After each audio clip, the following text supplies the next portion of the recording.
ನಾನು 5 ಗಂಟೆಗೆ ಚಿಕ್ಕೋಡಿಗೆ ಹೋಗ್ಬೇಕು. ಅದಕ್ಕೋಸ್ಕರ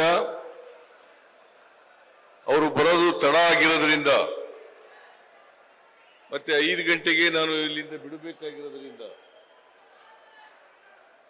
ಚಿಕ್ಕೋಡಿನಲ್ಲಿ 6 ಗಂಟೆಗೆ ಸಭೆ ಇದೆ. ನಾನು ಅಲ್ಲಿ ಹೋಗಿ ಪ್ರಚಾರ ಭಾಷಣವನ್ನು ಮಾಡಬೇಕು. ಅದಕ್ಕೋಸ್ಕರ ಕೆಲವು ನಿಮಿಷಗಳ ಕಾಲ ಇಲ್ಲಿ ನಿಮ್ಮನ್ನೆಲ್ಲ ಉದ್ದೇಶಿಸಿ ಮಾತನಾಡಿ ನಿಮ್ಮ ಅನುಮತಿಯನ್ನು ಪಡೆದು ಚಿಕ್ಕೋಡಿಗೆ ಹೋಗ್ತೇನೆ. ಅದಕ್ಕೋಸ್ಕರ ನಾನೇ ಮೊದಲು ಮಾತಾಡ್ತಾ ಇದ್ದೇನೆ ಅಂತಕ್ಕಂಥ ಮಾತುಗಳನ್ನು ಹೇಳಲಿಕ್ಕೆ ಬಯಸ್ತಾ ಇದ್ದೇನೆ. ಆಮೇಲೆ ನಾನು ಮಾತಾಡಿದ ಮೇಲೆ ಯಾರು ಕೂಡ ಈ ಜಾಗದಿಂದ ಕದಲಬಾರದು. ಪ್ರಿಯಾಂಕಾ ಗಾಂಧಿ ಅವರ ಭಾಷಣವನ್ನು ಕೇಳಬೇಕು, ಡಿ ಕೆ ಶಿವಕುಮಾರ್ ಅವರ ಭಾಷಣವನ್ನು ಕೇಳಬೇಕು. ಅಲ್ಲಿವರೆಗೆ ನೀವೆಲ್ಲರೂ ಕೂಡ ಇಲ್ಲೇ ಇರಬೇಕು ಅಂತೇಳಿ ನಿಮ್ಮಲ್ಲಿ ಅತ್ಯಂತ ಕಳಕಳಿಯಿಂದ ಪ್ರಾರ್ಥನೆಯನ್ನು ಮಾಡಲಿಕ್ಕೆ ಬಯಸ್ತಾ ಇದ್ದೇನೆ. 7ನೇ ತಾರೀಕು ಮೇ 7ನೇ ತಾರೀಕು, ಇವತ್ತಾಗಲೇ 4. ಇನ್ನು 2 ದಿನದಲ್ಲಿ ಚುನಾವಣೆ ಇದೆ. ಈ ಚುನಾವಣೆ ಬಹಳ ಮಹತ್ವದ ಚುನಾವಣೆ ಅಂತೇಳಿ ತಾವೆಲ್ಲ ಅರ್ಥ ಮಾಡ್ಕೊಂಡಿದ್ದೀರಿ. ಈ ಚುನಾವಣೆಯಲ್ಲಿ ಒಂದು ಕಡೆ ಕಾಂಗ್ರೆಸ್ ನೇತೃತ್ವದ ಇಂಡಿಯಾ ಅವರು ಮೈತ್ರಿಕೂಟ ಚುನಾವಣೆಯಲ್ಲಿ ಸ್ಪರ್ಧೆ ಮಾಡಿದೆ. ಇನ್ನೊಂದು ಕಡೆ ಬಿಜೆಪಿ ನೇತೃತ್ವದ NDA ಅವರು ಸ್ಪರ್ಧೆಯನ್ನು ಮಾಡಿದ್ದಾರೆ. ಇವತ್ತು ಈ 2 ಪಕ್ಷಗಳ ನೇತೃತ್ವದ ಅಲಯನ್ಸ್ ಟೀಮ್ಗಳು ಚುನಾವಣೆಯಲ್ಲಿ ಸ್ಪರ್ಧೆ ಮಾಡ್ತಾ ಇದ್ದಾವೆ. ನೀವೆಲ್ಲರೂ ಕೂಡ ಯೋಚನೆಯನ್ನು ಮಾಡಬೇಕು. ಮತದಾನ ಮಾಡೋದಕ್ಕಿಂತ ಮುಂಚಿತವಾಗಿ ಯಾವ ಪಕ್ಷದ ಸರ್ಕಾರ ಕೇಂದ್ರದಲ್ಲಿ ಅಧಿಕಾರಕ್ಕೆ ಬಂದ್ರೆ ಬಡವರು, ರೈತರು, ಹಿಂದುಳಿದವರು, ಅಲ್ಪಸಂಖ್ಯಾತರು, ಮಹಿಳೆಯರು, ರೈತರು ಮತ್ತು ಕಾರ್ಮಿಕರು ಇವರಿಗೆ ಆರ್ಥಿಕ ಸಾಮಾಜಿಕ ಶಕ್ತಿಯನ್ನು ಕೊಡ್ತಾರೆ. ಸಮಾಜದಲ್ಲಿ ಬದಲಾವಣೆಯನ್ನು ತರಲಿಕ್ಕೆ ಪ್ರಾಮಾಣಿಕ ಪ್ರಯತ್ನವನ್ನು ಮಾಡ್ತಾರೆ. ನೀವೆಲ್ಲ ನಿಮ್ಮ ಅನುಭವಕ್ಕೆ ಬಂದಿದೆ. NDA ಒಕ್ಕೂಟದ ಬಿಜೆಪಿ ನೇತೃತ್ವದ NDA ಒಕ್ಕೂಟ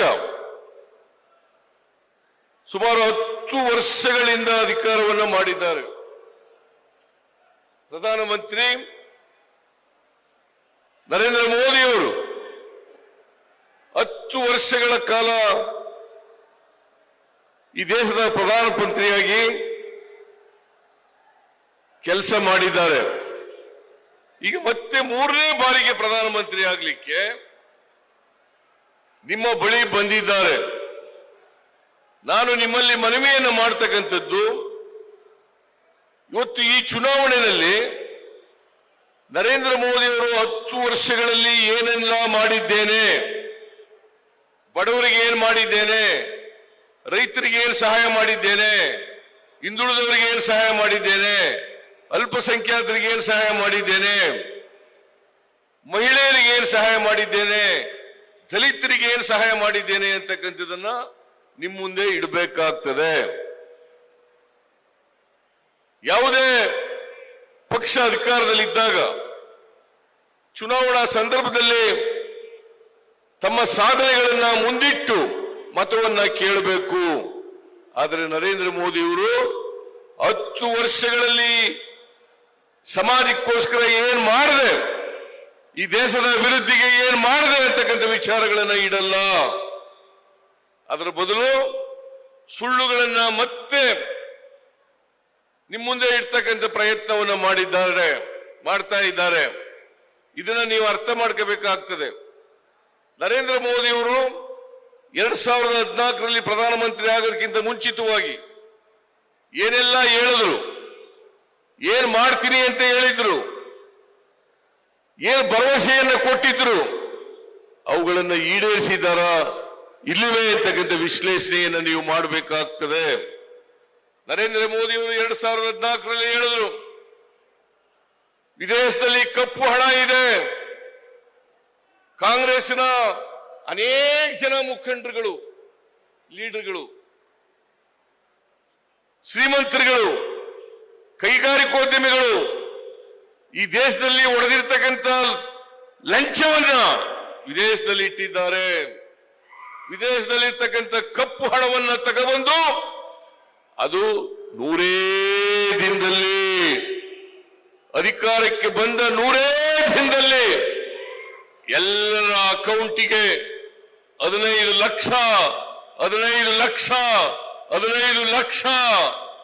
ಅವರ ಅಕೌಂಟ್ಗಳಿಗೆ ಜಮಾ ಮಾಡ್ತೀನಿ ಅಂತ ಹೇಳಿದ್ರು. 10 ವರ್ಷ ಆಯ್ತು ನರೇಂದ್ರ ಮೋದಿ ಅವರೇ. 10 ವರ್ಷದಲ್ಲಿ 15 ರೂಪಾಯಿನಾದ್ರೂ ಕೂಡ ಯಾರ್ದಾರು ಅಕೌಂಟ್ಗೆ ಹಾಕಿದ್ದೀರಾ ಅಂತಕ್ಕಂಥ ಪ್ರಶ್ನೆಯನ್ನ ನೀವು ಕೇಳಬೇಕಾಗ್ತದೆ. ನಾನು ಕೇಳ್ತೀನಿ ನಿಮಗೆ, 10 ವರ್ಷದಲ್ಲಿ ನರೇಂದ್ರ ಮೋದಿ ಅವರು 15 ರೂಪಾಯಿನಾರು ಹಾಕಿದ್ರಾ? ಹಾಕಿಲ್ಲ. ಇದು 2000ರಲ್ಲಿ ನರೇಂದ್ರ ಮೋದಿ ಅವರು ಕೊಟ್ಟಿದ್ದಂತ ಭರವಸೆ. ಇನ್ನೂ ಒಂದು ಭರವಸೆಯನ್ನು ಕೊಟ್ಟರು. ಈ ದೇಶದಲ್ಲಿ ನಿರುದ್ಯೋಗ ಇದೆ. ಅನೇಕ ಜನ ಯುವತಿಯರು ಪದವೀಧರರಾಗಿ ವಿದ್ಯಾವಂತರಾಗಿ ಕೆಲಸ ಸಿಕ್ಕಿಲ್ಲ. ಅವರೆಲ್ಲರಿಗೂ ಕೂಡ ಪ್ರತಿ ವರ್ಷ 2 ಕೋಟಿ ಉದ್ಯೋಗಗಳನ್ನು ಸೃಷ್ಟಿ ಮಾಡ್ತೇನೆ. 2 ಕೋಟಿ ಉದ್ಯೋಗಗಳನ್ನು ಸೃಷ್ಟಿ ಮಾಡ್ತೇನೆ. ನರೇಂದ್ರ ಮೋದಿ ಅವರೇ, ನೀವು ಪ್ರಧಾನಮಂತ್ರಿಯಾಗಿ 10 ವರ್ಷಗಳಾಯ್ತು. ಪ್ರತಿ ವರ್ಷ 2 ಕೋಟಿ ಉದ್ಯೋಗ ಅಂತಂದ್ರೆ 10 ವರ್ಷದಲ್ಲಿ 20 ಕೋಟಿ ಉದ್ಯೋಗಗಳನ್ನ ಸೃಷ್ಟಿ ಮಾಡಬೇಕಾಗಿತ್ತು.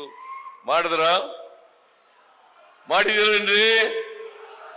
ಪಾಪ ಆ ಎಲ್ಲ ಯುವತಿಯರು ನರೇಂದ್ರ ಮೋದಿಯ ಮಾತಿಗೆ ಮರುಳಾಗಿ ಎಲ್ಲ ಕಡೆ ಮೋದಿ ಮೋದಿ ಮೋದಿ ಅಂತ ಹೇಳೋರು. ಮೋದಿ ಮೋದಿ ಮೋದಿ ಅಂತ ಹೇಳೋರು. ಅವರು ಉದ್ಯೋಗ ಕೊಡಿ ನರೇಂದ್ರ ಮೋದಿ ಅವರೇ ಅಂತ ಕೇಳಿದ್ರೆ ಪಕೋಡ ಮಾರಕ್ ಹೋಗಿ ಅಂತ ಹೇಳಿದ್ರು. ಈ ದೇಶದ ಒಬ್ಬ ಪ್ರಧಾನಮಂತ್ರಿಯಾಗಿ ನಿರುದ್ಯೋಗ ಸಮಸ್ಯೆಯನ್ನು ಬಗೆಹರಿಸಲಿಕ್ಕೆ ಸಾಧ್ಯ ಆಗದೇನೆ ಯುವಕರಿಗೆ ಮೋಸ ಮಾಡತಕ್ಕಂತ ಕೆಲಸವನ್ನ ಮಾಡಿದ್ರು. ಅವರನ್ನ ಭ್ರಮೆಯನ್ನ ಹುಟ್ಟಿಸಿ ಅವರಿಗೆ ದ್ರೋಹವನ್ನ ಮಾಡಿದ್ರು. ಇಂಥವರಿಗೆ ಮತ್ತೆ ಓಟ್ ಹಾಕ್ಬೇಕಾ? ಇಲ್ಲಿ ಅನೇಕ ಜನ ರೈತರಿದ್ದೀರಿ. ರೈತರ ಆದಾಯವನ್ನ ದುಪ್ಪಟ್ಟು ಮಾಡ್ತೇನೆ. ರೈತರಿಗೆ 1 ಲಕ್ಷ ರೂಪಾಯಿ ಆದಾಯ ಬರ್ತಾ ಇದ್ರೆ ಅದನ್ನ 2 ಲಕ್ಷ ಹೊರಗೆ ಮಾಡ್ತೇನೆ ಅಂತ ಹೇಳಿದ್ರು. ನಿಮ್ದೇನಾದ್ರು ಆದಾಯ ದುಪ್ಪಟ್ಟಾಯ್ತಾ?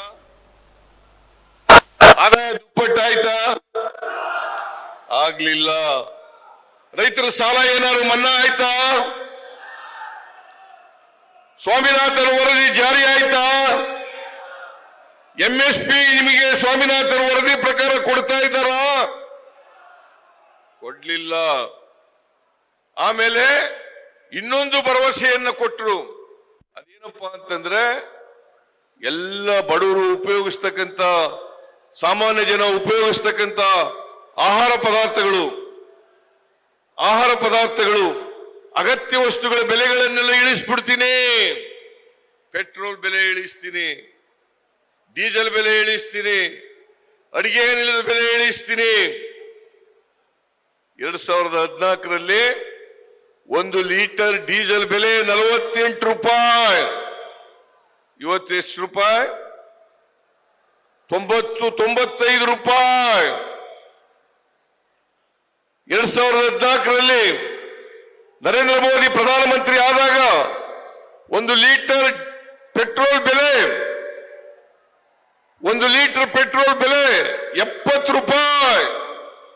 ಇವತ್ತು 100ರಿಂದ 105 ರೂಪಾಯಿ. ಒಂದು ಗ್ಯಾಸ್ ಸಿಲಿಂಡರ್ ಬೆಲೆ 2014ರಲ್ಲಿ 414 ರೂಪಾಯಿ. ಇವತ್ತು 950 ರೂಪಾಯಿ.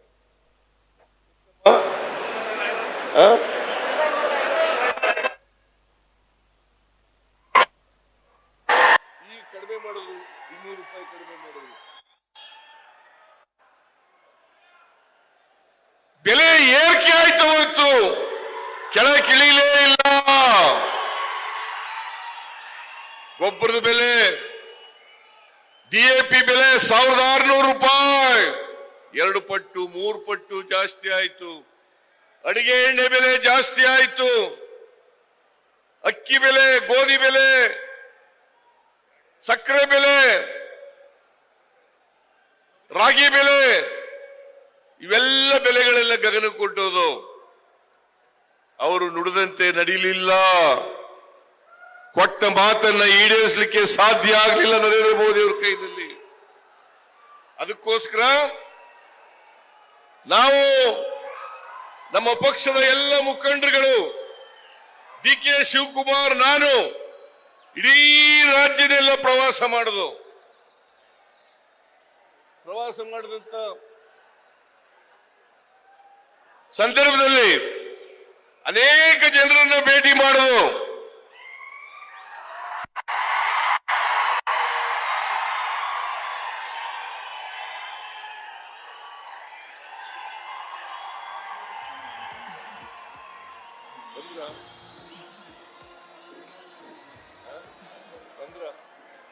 ನಾನು ಮಾತಾಡ್ಬಿಟ್ಟು ಚಿಕ್ಕೋಡಿಗೆ ಹೋಗ್ತೀನಿ. ಅದಕ್ಕೆ ನಮ್ಮ ಸರ್ಕಾರ ಕಳೆದ ಚುನಾವಣಾ ಸಂದರ್ಭದಲ್ಲಿ ನಮ್ಮ ಪಕ್ಷ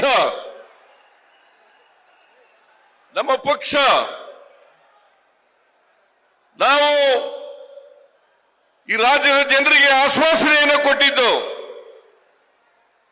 ನಾವು ಅಧಿಕಾರಕ್ಕೆ ಬಂದರೆ 5 ಗ್ಯಾರಂಟಿಗಳನ್ನ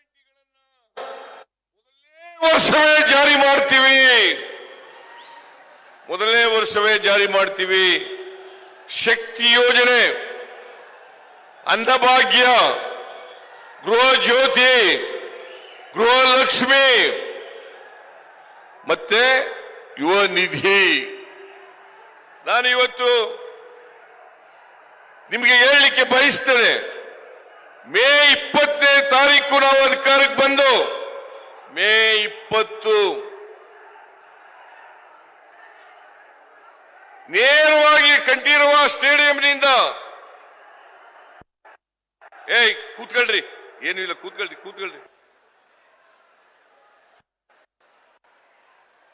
ನೇರವಾಗಿ ಕಂಠೀರವ ಸ್ಟೇಡಿಯಂನಿಂದ ವಿಧಾನಸೌಧಕ್ಕೆ ಬಂದು ಕ್ಯಾಬಿನೆಟ್ ನಲ್ಲಿ ತೀರ್ಮಾನ ಮಾಡೋದು, 5 ಗ್ಯಾರಂಟಿಗಳನ್ನ ಜಾರಿ ಕೊಡ್ತೇವೆ ಅಂತಕ್ಕಂಥ ತೀರ್ಮಾನವನ್ನ ಮಾಡೋದು. ಅವತ್ತೇ ಆದೇಶವನ್ನು ಹೊರಡಿಸಿದ್ದು. ಮೇ 20 ನಾವು ಅಧಿಕಾರಕ್ಕೆ ಬಂದದ್ದು. ಜೂನ್ 11ನೇ ತಾರೀಕು ವಿಧಾನಸೌಧ ಮುಂದ್ಗಡೆ ಶಕ್ತಿ ಯೋಜನೆಗೆ ಚಾಲನೆಯನ್ನು ಕೊಟ್ಟು ಇವತ್ತು ಜೂನ್ 11ರಿಂದ ಇವತ್ತುವರೆಗೆ 200 ಕೋಟಿಗೂ ಹೆಚ್ಚು ಮಹಿಳೆಯರು ಫ್ರೀಯಾಗಿ ಸರ್ಕಾರಿ ಬಸ್ಗಳಲ್ಲಿ ಪ್ರಯಾಣ ಮಾಡ್ತಾ ಇದ್ದಾರೆ. ತಾಯಿ ಮಾಡ್ತಾ ಇದ್ದೀರಾ ಇಲ್ವೋ?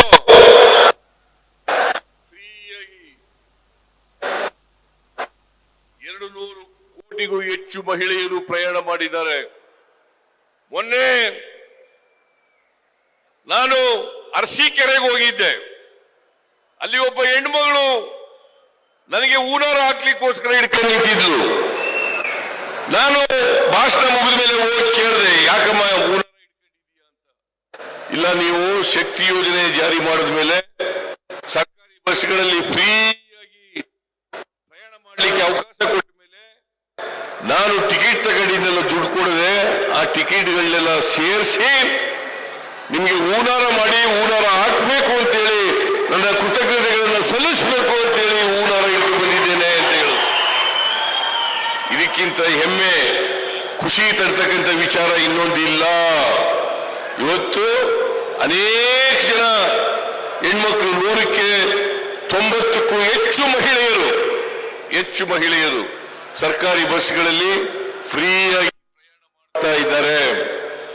ಅದಾದ್ಮೇಲೆ ಅನ್ನಭಾಗ್ಯ ಕಾರ್ಯಕ್ರಮ, ನಾನು DK ಶಿವಕುಮಾರ್ ಹೋಗಿದ್ದಾಗ ಬಹಳ ಜನ ಭೇಟಿ ಮಾಡಿ ಹೇಳಿದ್ರು, ನಮಗೆ ನೀವು ಇದ್ದಾಗ 7 kg ಕೊಡ್ತಾ ಇದ್ರಿ, ಈಗ 5 kg ಆಗ್ಬಿಟ್ಟಿದೆ, ಅಕ್ಕಿ ಸಾಲಲ್ಲ ಅಂತ ಹೇಳಿದ್ರು. ಅದಕ್ಕೆ ನಾವು ಅವರಿಗೆ ಭರವಸೆಯನ್ನು ಕೊಟ್ಟಿದ್ದು, ನಾವು ಅಧಿಕಾರಕ್ಕೆ ಬಂದ್ರೆ 5 kg ಜೊತೆಗೆ ಇನ್ನ 5 kg ಅಕ್ಕಿಯನ್ನು ಕೊಡ್ತೇವೆ, ಒಟ್ಟು 10 kg ಅಕ್ಕಿಯನ್ನು ಕೊಡ್ತೇವೆ ಅಂತ ಹೇಳಿದ್ದು. ಅದರಂತೆ ನಾವು ಅಧಿಕಾರಕ್ಕೆ ಬಂದ ತಕ್ಷಣ ಅನ್ನಭಾಗ್ಯ ಕಾರ್ಯಕ್ರಮವನ್ನು ಜಾರಿ ಕೊಡಬೇಕು ಅಂತೇಳಿ ಫುಡ್ ಕಾರ್ಪೊರೇಷನ್ ಆಫ್ ಇಂಡಿಯಾಕ್ಕೆ ಅವರ ಮ್ಯಾನೇಜರ್ ಅನ್ನ ಕರೆದು ನಾನು ಮೀಟಿಂಗ್ ಮಾಡಿದೆ.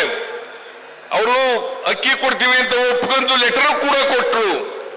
ಆಮೇಲೆ 3 ದಿನದ ಮೇಲೆ ಇನ್ನೊಂದು ಪತ್ರ ಬರೆದ್ರು, ಅಕ್ಕಿ ಕೊಡಕ್ಕಾಗಲ್ಲ. ನಾನು ಕೇಳಿದೆ, ಯಾಕೆ ನೀವು ಒಪ್ಕೊಂಡು ಹೋದ್ರಲ್ಲಿ, ಲೆಟರ್ ಕೊಟ್ರಲ್ಲಿ ಅಂತಂದ್ರೆ, ಇಲ್ಲ ಕೇಂದ್ರ ಸರ್ಕಾರ ಕೊಡಬೇಡಿ ಅಂತ ಹೇಳಿದ್ದಾರೆ. ಕೇಂದ್ರ ಸರ್ಕಾರ ಅಕ್ಕಿ ಕೊಡಬೇಡಿ ಕರ್ನಾಟಕಕ್ಕೆ, ಯಾಕಂತಂದ್ರೆ ನಾವು ಬಡವರಿಗೆ ಅಕ್ಕಿ ಕೊಟ್ಬಿಟ್ರೆ ಬಡವರೆಲ್ಲ ಕಾಂಗ್ರೆಸ್ ಪರವಾಗಿ ಆಗ್ಬಿಡ್ತಾರೆ ಅಂತೇಳಿ ಅಡ್ಡಿಪಡಿಸ್ತಕ್ಕಂಥ ಕೆಲಸವನ್ನ ಕೇಂದ್ರ ಸರ್ಕಾರ ಮಾಡಿದ್ರು. ಬಡವರಿಗೆ ಹೊಟ್ಟೆ ಮೇಲೆ ಹೊಡಿತಕ್ಕಂಥ ಕೆಲಸವನ್ನ ಮಾಡಿದ್ರು, ಬಡವರಿಗೆ ಅನ್ಯಾಯ ಮಾಡಿದ್ರು, ದ್ರೋಹ ಮಾಡಿದ್ರು. ನಾವು ಕ್ಯಾಬಿನೆಟ್ ನಲ್ಲಿ ತೀರ್ಮಾನ ಮಾಡೋದು, ಅಕ್ಕಿ ಬದಲಿಗೆ ಹಣ ಕೊಟ್ಬಿಡೋಣ ಅಂತೇಳಿ. ಇವತ್ತು ನಾವು ಕೇಂದ್ರ ಸರ್ಕಾರಕ್ಕೆ ಪುಕ್ಕಟೆ ಕೊಡಿ ಅಕ್ಕಿ ಅಂತ ಹೇಳಿರ್ಲಿಲ್ಲ, 34 ರೂಪಾಯಿ 1 kg ಅಕ್ಕಿ ಕೊಡ್ತೀವ್ರಿ, ಕೊಡ್ರಿ ಅಂತ ಕೇಳಿದ್ದು. ಕೊಡ್ಲಿಲ್ಲ ಕೇಂದ್ರ ಸರ್ಕಾರದವರು, ನರೇಂದ್ರ ಮೋದಿ ಅವರು ಕೊಡ್ಲಿಲ್ಲ. ಅದಕ್ಕೋಸ್ಕರ ದುಡ್ಡು ಕೊಡಬೇಕು ಅಂತ ತೀರ್ಮಾನ ಮಾಡಿ ಒಬ್ಬರಿಗೆ 5 kg ಅಕ್ಕಿ ಅಂತಂದ್ರೆ 170 ರೂಪಾಯಿ ಪ್ರತಿಯೊಬ್ಬರಿಗೂ ಕೂಡ ಜುಲೈ ತಿಂಗಳಿಂದ 170 ರೂಪಾಯಿ ಕೊಡ್ತಕ್ಕಂಥ ಕೆಲಸವನ್ನ ನಮ್ಮ ಸರ್ಕಾರ ಮಾಡ್ತಾ ಇದೆ. 170 ರೂಪಾಯಿ ಬಂದಿದೆಯೇ ಇಲ್ಲ? 170 ರೂಪಾಯಿ ಕೊಡ್ತಕ್ಕಂಥ ಕೆಲಸ. ಆಮೇಲೆ ಗೃಹ ಜ್ಯೋತಿ ಯೋಜನೆಯನ್ನ ಗುಲ್ಬರ್ಗದಲ್ಲಿ ಚಾಲನೆ ಕೊಟ್ಟು ಮಲ್ಲಿಕಾರ್ಜುನ ಖರ್ಗೆ ಅವರು, ನಾನು, DK ಶಿವಕುಮಾರ್, KJ ಜಾರ್ಜ್ ನಾವೆಲ್ಲರೂ ಕೂಡ ಅದಕ್ಕೆ ಚಾಲನೆಯನ್ನು ಕೊಟ್ಟು, ಅದರ ಪ್ರಕಾರ ಯಾರು 200 ಯೂನಿಟ್ ವರೆಗೆ ವಿದ್ಯುತ್ ಅನ್ನ ಬಳಸ್ತಾರೆ ಅವರೆಲ್ಲರಿಗೂ ಕೂಡ ಫ್ರೀ ಕರೆಂಟ್, ಯಾರು ಕೂಡ ಕರೆಂಟ್ ಬಿಲ್ ಅನ್ನ ಕಟ್ಟಬೇಕಾಗಿಲ್ಲ. ಇವತ್ತು ಜುಲೈ ತಿಂಗಳಿಂದ ಆಗಸ್ಟ್ ತಿಂಗಳಿಂದ ಯಾರು ಕೂಡ ಕರೆಂಟ್ ಬಿಲ್ ಅನ್ನ ಕಟ್ತಾ ಇಲ್ಲ. ಕಟ್ತಾ ಇದ್ದೀರಾ? ಕೈ ಎತ್ತಿ ನೋಡೋಣ.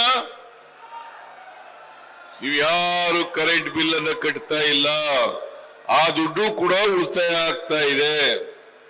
ಅದ್ರ ಜೊತೆಗೆ ಮೈಸೂರಿನಲ್ಲಿ ಆಗಸ್ಟ್ ತಿಂಗಳಲ್ಲಿ ಗೃಹ ಲಕ್ಷ್ಮಿ ಯೋಜನೆಗೆ ಚಾಲನೆಯನ್ನು ಕೊಟ್ಟು, ಅದರ ಪ್ರಕಾರ ಮನೆ ಯಜಮಾನಿಗೆ ತಿಂಗಳಿಗೆ 2,000 ರೂಪಾಯಿ, 1,20,00,000 ಮಹಿಳೆಯರಿಗೆ ತಿಂಗಳಿಗೆ 2,000 ರೂಪಾಯಿ ಕೊಡ್ತಾ ಇದ್ದೀವಿ. ಬರ್ತಾ ಇದೆಯಲ್ಲ? 2,000 ರೂಪಾಯಿ ಬರ್ತಾ ಇದೆಯಲ್ಲ? 2,000 ರೂಪಾಯಿ ಬಂದದ್ರಿಂದ ನಿಮಗೆ ಬೇರೆ ಬಾಬುಗಳಿಗೆ ಖರ್ಚು ಮಾಡ್ಲಿಕ್ಕೆ ಹಣ ಸಿಕ್ತಲ್ಲ, ಬಟ್ಟೆ ತಗೊಳ್ಳಿಕ್ಕೆ, ದೇವಸ್ಥಾನಗಳಿಗೆ ಹೋಗ್ಲಿಕ್ಕೆ, ನೆಂಟರ ಮನೆಗೆ ಹೋಗ್ಲಿಕ್ಕೆ, ನಿಮ್ ಮಕ್ಕಳನ್ನ ಓದಿಸ್ಲಿಕ್ಕೆ ಅವಕಾಶ ಸಿಕ್ತಲ್ಲ. ನಿಮ್ಮ ಇಲ್ಲಿ ಬಹಳ ಜನ ಗಂಡಸರಿದ್ದೀರಿ, ನಿಮ್ಮ ಹೆಂಡತಿಗೆ ಬರ್ತಾ ಇದೆಯಾ?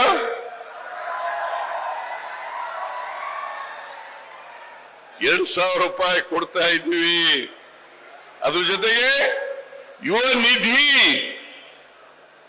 ನಿಧಿ ಯಾರು ಇನ್ಕಮ್ ಟ್ಯಾಕ್ಸ್ ಕಟ್ತಾರೆ ಅವರು ಕೊಡಲ್ಲ, ಯಾರು ಇನ್ಕಮ್ ಟ್ಯಾಕ್ಸ್ ಕಟ್ತಾರೆ ಅವ್ರಿಗಿಲ್ಲ, ಬೇರೆಯವರಿಗೆಲ್ಲ ಮಹಿಳಾ ಯಜಮಾನಿಗೆ ₹2,000 ಅದು ಕೂಡ ಬರಲಿಕ್ಕೆ ಪ್ರಾರಂಭ ಆಗಿದೆ. ನಾನು ಏಪ್ರಿಲ್ ತಿಂಗಳಲ್ಲಿ ಮಾರ್ಚ್ ಮತ್ತು ಏಪ್ರಿಲ್ ತಿಂಗಳು 2 ತಿಂಗಳು ಒಟ್ಟಿಗೆ ಕೊಟ್ಬಿಡ್ತಕ್ಕಂಥ ತೀರ್ಮಾನವನ್ನು ಮಾಡಿ ಎಲ್ಲರಿಗೂ ಕೂಡ ಏಪ್ರಿಲ್ ತಿಂಗಳದು ಇತ್ಯರ್ಥ ಆಗಿದೆ. ಈಗ ಮೇ ತಿಂಗಳದು ಕೂಡ ಬರ್ತಾ ಇದೆ. ಯುವ ನಿಧಿ ಕಾರ್ಯಕ್ರಮ ಇದನ್ನ ಶಿವಮೊಗ್ಗದಲ್ಲಿ ಚಾಲನೆ ಕೊಟ್ಟು, ವಿವೇಕಾನಂದರ ಜನ್ಮದಿನದಂದು ಇದಕ್ಕೆ ಚಾಲನೆಯನ್ನು ಕೊಟ್ಟು, ಯಾರು 22, 23ರಲ್ಲಿ ಪಾಸ್ ಆಗಿದ್ದಾರೆ, ಪದವಿ ಪಾಸ್ ಆಗಿರೋರು, ಡಿಪ್ಲೊಮಾ ಹೋಲ್ಡರ್ಸು, ಅವರಿಗೆ ಪದವಿ ಪಾಸ್ ಮಾಡಿ ನಿರುದ್ಯೋಗಿ ಆಗಿರ್ತಕ್ಕಂಥ ಪದವೀಧರರಿಗೆ ತಿಂಗಳಿಗೆ ₹3,000, ಡಿಪ್ಲೊಮಾ ಹೋಲ್ಡರ್ಸ್ಗೆ ₹1,500. ಯಾಕಂತಂದ್ರೆ ಇದು ಅವರು ಅಪ್ಲಿಕೇಶನ್ ಹಾಕ್ಲಿಕ್ಕೆ, ಪುಸ್ತಕಗಳು ತಗೊಳ್ಳಿಕ್ಕೆ, ಪರೀಕ್ಷೆಗೆ ಇಂಟರ್ವ್ಯೂಗೆ ತಯಾರಾಗ್ಲಿಕ್ಕೆ, ಅವರಿಗೆ ತಯಾರಾಗ್ಲಿಕ್ಕೋಸ್ಕರ ಈ ದುಡ್ಡು ತಂದೆ ತಾಯಿಗಳನ್ನ ಕೇಳಬಾರದು ಅಂತೇಳಿ ಅವರಿಗೆ ಈ ಸ್ಟೈಪಂಡ್ ಕೊಡ್ತಕ್ಕಂಥ ಕೆಲಸವನ್ನು ಮಾಡುದು.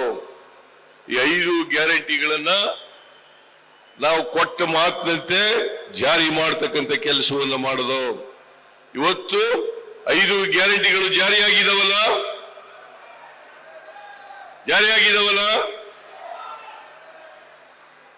ರೈತರ ಸಾಲ ನರೇಂದ್ರ ಮೋದಿ ಅವರು 10 ವರ್ಷ ಪ್ರಧಾನಮಂತ್ರಿ ಆಗಿದ್ರಲ್ಲ, ಯಾವತ್ತಾರು ಸಾಲ ಮನ್ನಾ ಮಾಡಿದಾರಂದ್ರೆ?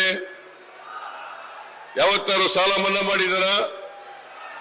ಮನಮೋಹನ್ ಸಿಂಗ್ ಅವರು ಪ್ರಧಾನಮಂತ್ರಿ ಆಗಿರುವಾಗ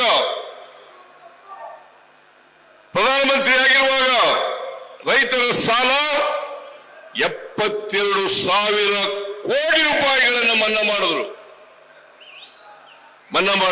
ನಾನು ಮುಖ್ಯಮಂತ್ರಿ ಆಗಿರುವಾಗ ಹಿಂದೆ ಸೊಸೈಟಿನಲ್ಲಿ ತಗೊಂಡಿರ್ತಕ್ಕಂಥ ಬೆಳೆ ಸಾಲ 50,000 ರೂಪಾಯಿವರೆಗೆ 27,20,000 ರೈತರಿಗೆ 8,165 ಕೋಟಿ ಮನ್ನಾ ಮಾಡದೇ ಇಲ್ಲ. 8,165 ಕೋಟಿ.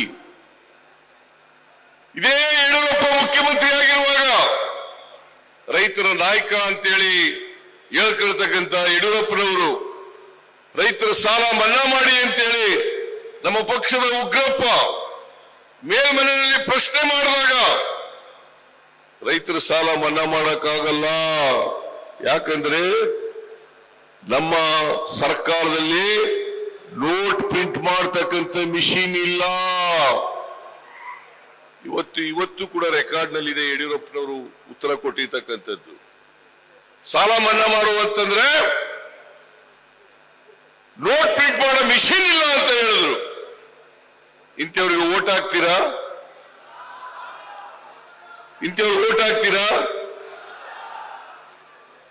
ನರೇಂದ್ರ ಮೋದಿ ಅವರು ಯಾವತ್ತಾರು ಕೂಡ ಸಾಲ ಮನ್ನಾ ಮಾಡಿದ್ರ? ಅದಕ್ಕೆ ನಾವು ಗ್ಯಾರಂಟಿ ಯೋಜನೆಗಳನ್ನ ಜಾರಿ ಕೊಟ್ಟ ಮೇಲೆ, ತೆಲಂಗಾಣ ರಾಜ್ಯದಲ್ಲೂ ಕೂಡ ಗ್ಯಾರಂಟಿ ಯೋಜನೆಗಳನ್ನ ಜಾರಿ ಕೊಟ್ಟ ಮೇಲೆ ನಮ್ಮ ಅಖಿಲ ಭಾರತ ಕಾಂಗ್ರೆಸ್ ಪಕ್ಷದವರು, ಇಂಡಿಯಾದವರು 5 ಗ್ಯಾರಂಟಿಗಳನ್ನ ಘೋಷಣೆ ಮಾಡಿ ಅದಕ್ಕೆ ಮಲ್ಲಿಕಾರ್ಜುನ ಖರ್ಗೆ ಅವರು, ರಾಹುಲ್ ಗಾಂಧಿ ಅವರು ಇಬ್ರು ಸೈನ್ ಮಾಡಿದ್ದಾರೆ. ಸೈನ್ ಮಾಡಿ ಮನೆ ಮನೆಗೆ ಹಂಚಿಸ್ತಕ್ಕಂಥ ಕೆಲಸವನ್ನು ಮಾಡ್ತಾ ಇದ್ದಾರೆ. ಕರ್ನಾಟಕದಲ್ಲಿ ನಾವು ಜಾರಿ ಮಾಡಿದ್ದೀವಿ 5 ಗ್ಯಾರಂಟಿಗಳನ್ನ. ಅದೇ ರೀತಿ ಕೇಂದ್ರದಲ್ಲೂ ಕೂಡ ಜಾರಿ ಮಾಡಬೇಕು ಅಂತೇಳಿ ನಾವು ಒಬ್ಬ ಮಹಿಳೆಗೆ, ಮನೆ ಯಜಮಾನಿಗೆ ತಿಂಗಳಿಗೆ 2,000 ರೂಪಾಯಿ ಕೊಟ್ರೆ, ವರ್ಷಕ್ಕೆ 24,000 ಕೊಟ್ರೆ, ಕೇಂದ್ರದಲ್ಲಿ ಕಾಂಗ್ರೆಸ್ ಪಕ್ಷ ಅಧಿಕಾರಕ್ಕೆ ಬಂದ್ರೆ 1 ವರ್ಷಕ್ಕೆ ಒಂದು ಕುಟುಂಬ, ಬಡ ಕುಟುಂಬದ ಮಹಿಳೆಗೆ 1 ಲಕ್ಷ ರೂಪಾಯಿ, 1 ಲಕ್ಷ ರೂಪಾಯಿ. ಒಬ್ಬ ನಿರುದ್ಯೋಗಿ ಯುವಕನಿಗೆ ಅಪ್ರೆಂಟಿಸ್ಶಿಪ್ 1 ಲಕ್ಷ ರೂಪಾಯಿ. ಹೆಲ್ತ್ ಇನ್ಶೂರೆನ್ಸ್ 25 ಲಕ್ಷ ರೂಪಾಯಿ. ಸಾಮಾಜಿಕ ನ್ಯಾಯವನ್ನು ಮಾಡಲಿಕ್ಕೋಸ್ಕರ ಯಾರು ಬಡವರಿದ್ದಾರೆ, ಯಾವುದೇ ಸಮಾಜ ಇರಬಹುದು, ಆ ಬಡವರಿಗೆ ನ್ಯಾಯ ಕೊಡ್ಲಿಕ್ಕೋಸ್ಕರ, ಅವರಿಗೆ ಆರ್ಥಿಕ ಸಾಮಾಜಿಕ ಶಕ್ತಿಯನ್ನು ತುಂಬಲಿಕ್ಕೋಸ್ಕರ,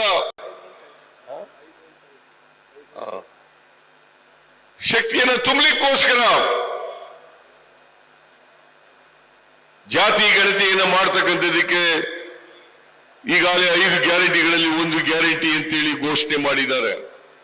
ರೈತರ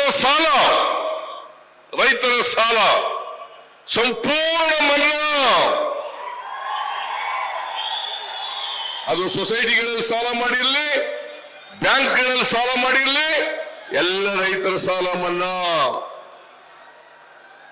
ನರೇಂದ್ರ ಮೋದಿಯವರು ಸ್ವಾಮಿನಾಥನ್ ವರದಿಯನ್ನು ಜಾರಿ ಕೊಡಲಿಲ್ಲ. ರೈತರು ಬೆಳೆದಂತ ಬೆಳೆಗಳಿಗೆ ನ್ಯಾಯಯುತವಾದಂತ ಬೆಲೆ ಕೊಡಲಿಲ್ಲ. ಅದಕ್ಕೋಸ್ಕರ ಕಾಂಗ್ರೆಸ್ ಪಕ್ಷ ಕೇಂದ್ರದಲ್ಲಿ ಅಧಿಕಾರಕ್ಕೆ ಬಂದ್ರೆ ಸ್ವಾಮಿನಾಥನ್ ವರದಿಯನ್ನ ಜಾರಿ ಮಾಡುತ್ತದೆ. ಅಷ್ಟೇ ಅಲ್ಲ, MSPಗೆ ಕಾನೂನನ್ನು ತರ್ತದೆ. ಇದು ರೈತರ ಡಿಮ್ಯಾಂಡು ಮಾಡ್ತಕ್ಕಂಥ ಕೆಲಸವನ್ನ ಮಾಡ್ತದೆ. ಇದಕ್ಕೆ ಕಾಂಗ್ರೆಸ್ಸಿನ ಅವರು ಈಗಾಗಲೇ 5 ಗ್ಯಾರಂಟಿಗಳನ್ನ ಮಲ್ಲಿಕಾರ್ಜುನ ಖರ್ಗೆ ಅವರು, ರಾಹುಲ್ ಗಾಂಧಿ ಅವರು ಮಾಡಿ ಮನೆ ಮನೆಗೆ ಹಂಚತಕ್ಕಂಥ ಕೆಲಸವನ್ನ ಮಾಡಿದ್ದಾರೆ. ಇವತ್ತು ಸ್ಪರ್ಧೆ ಇರ್ತಕ್ಕಂಥದ್ದು ಕಾಂಗ್ರೆಸ್ NDA ಇಂಡಿಯಾ ಮತ್ತು ಬಿಜೆಪಿ NDA ಇವರ ಮಧ್ಯೆ ನಮ್ಮಲ್ಲಿ ಈ ದಾವಣಗೆರೆ ಲೋಕಸಭಾ ಕ್ಷೇತ್ರದಲ್ಲಿ ಒಬ್ಬ ಇಂಡಿಪೆಂಡೆಂಟ್ ಆಗಿ ನಿಂತಿದ್ದಾನೆ. ದಯಮಾಡಿ ನಿಮ್ಮಲ್ಲಿ ಕೈ ಜೋಡಿಸಿ ಪ್ರಾರ್ಥನೆ ಮಾಡ್ತೇನೆ. ನನ್ನ ಮೇಲೆ ಪ್ರೀತಿ ಇದ್ರೆ, ಗೌರವ ಇದ್ರೆ, ಅಭಿಮಾನ ಇದ್ರೆ ನಾನೇ ಈ ಚುನಾವಣೆಯಲ್ಲಿ ಸ್ಪರ್ಧೆ ಮಾಡಿದ್ದೀನಿ ಅಂತ ತಿಳ್ಕೋಬೇಕಾಗ್ತದೆ.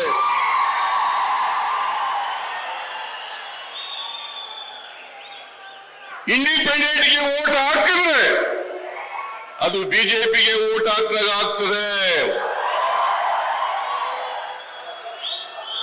ದಯಮಾಡಿ ನಿಮ್ಮಲ್ಲಿ ಕೈ ಜೋಡಿಸಿ ಪ್ರಾರ್ಥನೆಯನ್ನು ಮಾಡ್ತೇನೆ. ಯಾವ ಕಾರಣಕ್ಕೂ ಕೂಡ ಇಂಡಿಪೆಂಡೆಂಟ್ ಕ್ಯಾಂಡಿಡೇಟ್ಗೆ ವೋಟ್ ಹಾಕಬಾರದು.